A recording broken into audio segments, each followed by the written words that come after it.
Hello friends at the Yard by Yard initiative. I'm Carrie Beth Winfield. I'll soon introduce my husband out here, Ash Winfield, and I just wanted to give you a quick tour of what we're doing here on the Homestead. We are actually the owners of Farm Hippie Farmers Market in Collinsville, and what we're doing there is hoping to bring awareness and help utilize what we're doing to hopefully set an example for what others can do in our community too.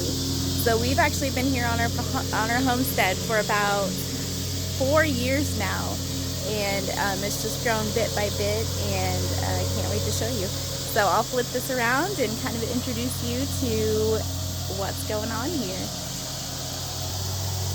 Alright, so I'll go ahead and give you a quick shot.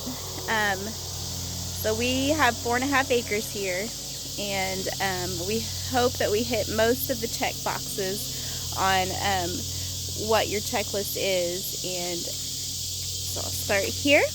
This is our back deck, and it leads to our farmyard over here. But first, I know this is kind of gross, but I'm going to show you what goes from our kitchen straight down here to our compost, which then goes back out there to our composter, which then goes to our garden. So let me pause this and I will show you the other side. Alright, so going down here to the other side of the deck, I'll give you a quick view of what's going on the other side of our yard. And that leads to our bee houses, our apiary, and our orchard, soon to be orchard. It's just very small right now. Like I said, we've only been here for 4 years, but we hope to get it more where we want it. So this is 3 years in for this side of the yard. We planted our apple trees just last year, so they're hidden somewhere under those elms, and I'll give you a closer look here in a little bit. And mostly what I wanted to show you over here is that in fact Ash, which I can't wait to introduce you, is mowing the lawn. But what we like about that is that we only mow a portion of our lawn, and we let the mulch go back in and feed the soil, which makes these chickens over here and over on the other side very, very happy chickens. We'll pause it and we'll walk closer to the beehives. So like I mentioned before, we only mow down a portion of our lawn, and that is just to keep the lawn pest-free for the house, and the chickens take care of most of that for us, but we just like to keep that little safety zone. The rest, however, over on that side, past that line of trees, and over on this side, we like to keep our plants native.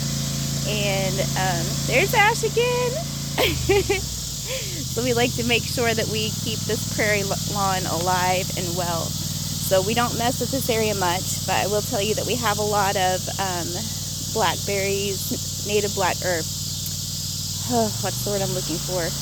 We have a lot of native berries, lots of wild lettuce, all kinds of things that we actually like to come out and harvest ourselves, and then let the bees pollinate as well.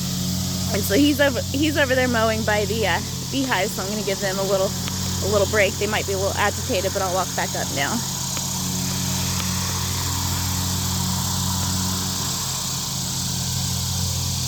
So we have probably about 4 acres of just this, and we love it. The bees love to forage on it.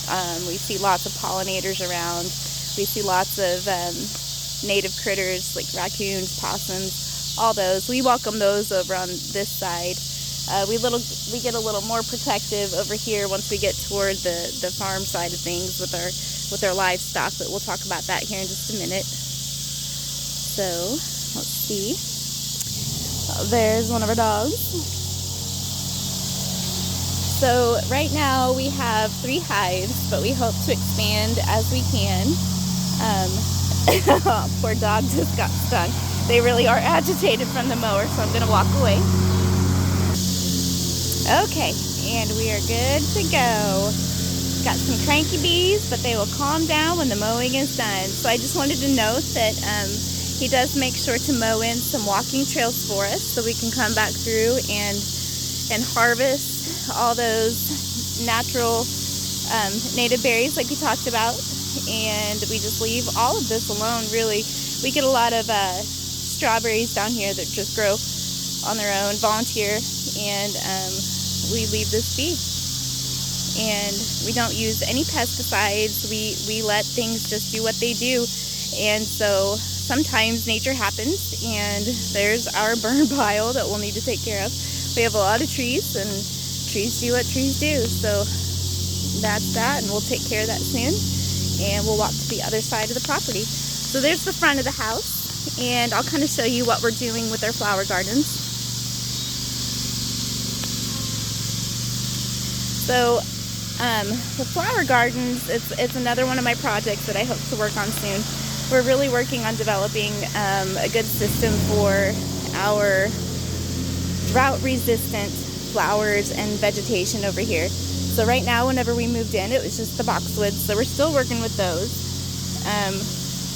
And soon to be, I don't know, we'll have to do some research on those and kind of see what we can do. But we try not to use a lot of water up here. But on the back side, however, I'll show you our rain capturing system that we use for the garden area. And this is just one little flock that we have here. We'll kind of follow them over to that spot. We have probably 40 something. I think we're almost up to 50 chickens right now. And they all reside in this area over here. So here's the other side of our yard. And like I said, we just let this go over here.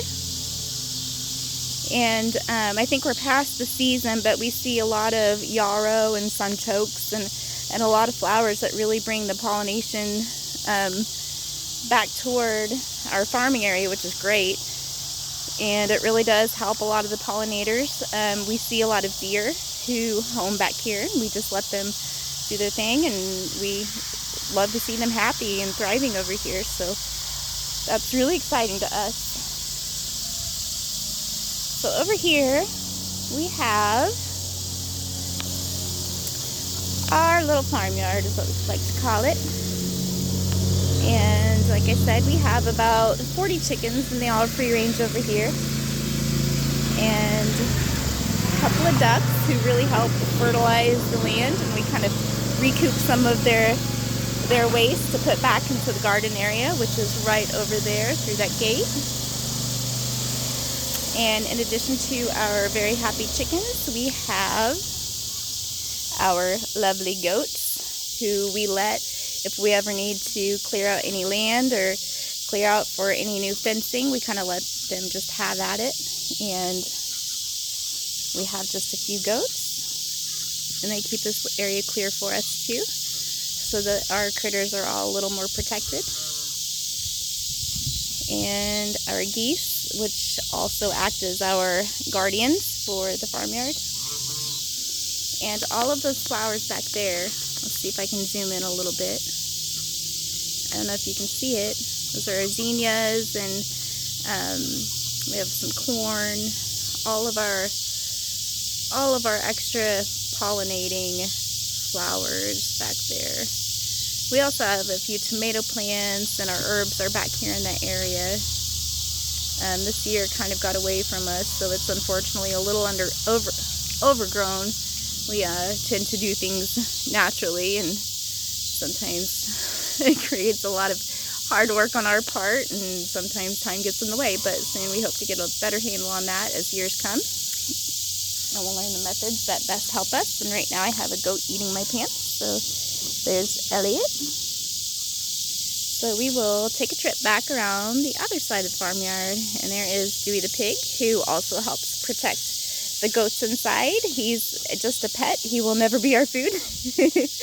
He's just a pet, and he's wonderful. And what we love about our farmyard also is that each one serves a purpose. So the pig protects the goats, the movement of the goats protects the chickens, the geese protect everybody. They're a great alert system. And then we have our guard dog, who does a fantastic job. We love her to pieces. And then another guard dog. So everybody's protected and safe, and no need to harm anything that doesn't need to be harmed. Alright, so continuing on from the farmyard, there's our little barn that we keep all the food that we need for the critters. And back here we have a lot more plant diversity. Our tree line is just our home protection. It helps keep critters out and our critters in, and it's really great. And we just let that be our property line. And then my favorite part of this is our new rain capturing system. It's still in the works, but these are our new rain barrels, and we can't wait to put them into place and get them up and running. This will soon feed the garden area that we just showed you over here. And it will also feed the garden area in the front that we had kind of talked about. So this is the system that Ash created, and it's going to do great things for us. This is very new to the homestead, and we're super excited about that. So another one of the pesticide-free things, let me see if I can get under here, under the deck. We try to be as eco-friendly as possible, and I know this kind of seems silly, but one of the best things that we can do to keep wasps out from this area, to turn the water on and off and do things that we need to do, is a fake hornet's nest. And that keeps all the wasps and mean bugs out from underneath here, and we really like that system. And really, that is it, you guys. We have a couple of bat houses that we plan to put up, and we're trying to strategically place that so that the bats don't get to the bees in any way, but keep it to where the mosquitoes really don't bother us too much. So we'll kind of put some more thought into that and get that going. So I wanted to show you one more thing in this garden area, and I will pause it and go over there. Oh, and I got distracted. I wanted to show you one more thing that we're so excited about. So one more thing that we did to do our part to be more eco-friendly is we